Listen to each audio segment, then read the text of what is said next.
When I first met you was at the draft in 2004, and you spoke a little bit of English. How did you pick up what little English you knew in those days before you came over here? Because you knew enough to conduct a short interview. Obviously, my dream was to come here to play in the NHL, and before that, we take lessons from English lady. I came here. Zubi helped me a lot. My agent Susanna, she helped me a lot as well. If I need something to order or something like that, because my English was not that good. Brian Wilsey, obviously, was the guy who would take care of me on the roads, and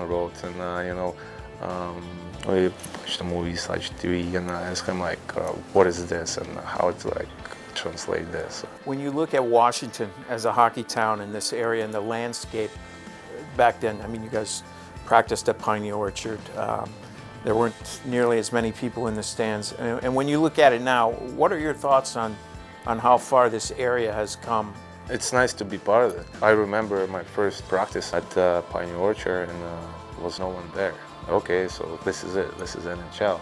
And every time when we have success, people more common, people start recognizing me on the streets and all that kind of stuff. So it was a pretty special moment. Your first game in the NHL to hit with Radoslav Sushi behind the net, scoring 2 goals in that game. I mean, by that time you obviously already knew that you were going to be a good player in this league. But have you surprised yourself over the last 10 years at all? Obviously, you never knew if you're going to be good or not, because you can play couple games, you're going to be unbelievable, but after that, something's going to happen in your mind, or something coaches don't going to give you that kind of trust and ability to show what you can do.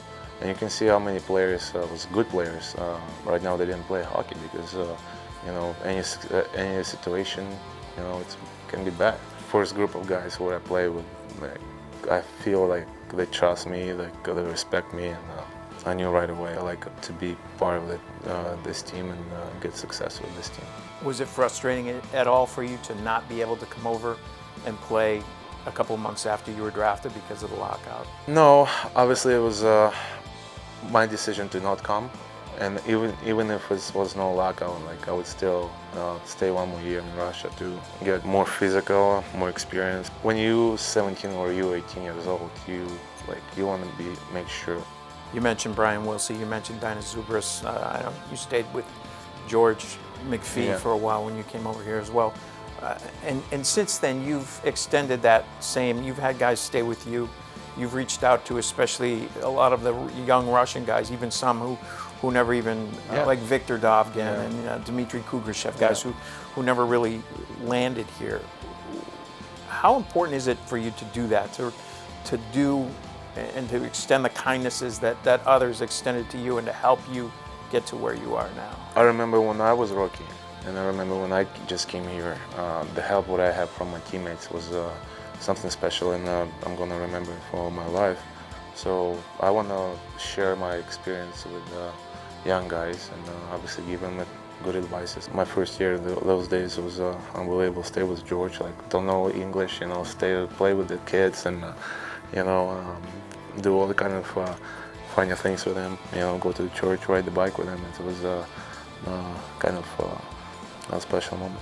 When you saw Sergei Fedorov in Detroit, he had said that he was surprised to see that photo of you when you were maybe 12 years old with the Fedorov sweater on. And he said he was very moved by that.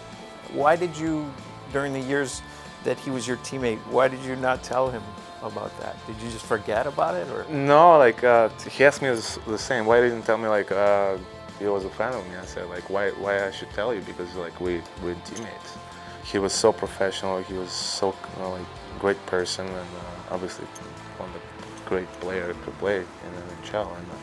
And I think this organization get lucky to have him for 2 years. And I think me, Becky, all the guys who play with him, learn a lot. And it's sad time move forward, and players like that have to retire and can't play anymore. We in North America don't think of Russian people as showing a lot of emotion, but Sergei was genuinely moved by that. How did that make you feel? When he just got traded in Columbus, he don't have that kind of fun to play. When he came here, we have Semin, Backstrom, Green, me, Kozlov. You know, like we have like young guys who probably was the best young guys in NHL back then, and he started to realize that, like, okay, here we go, it's fun to play hockey again. And you know, you can see it. You remember when Bruce was here, like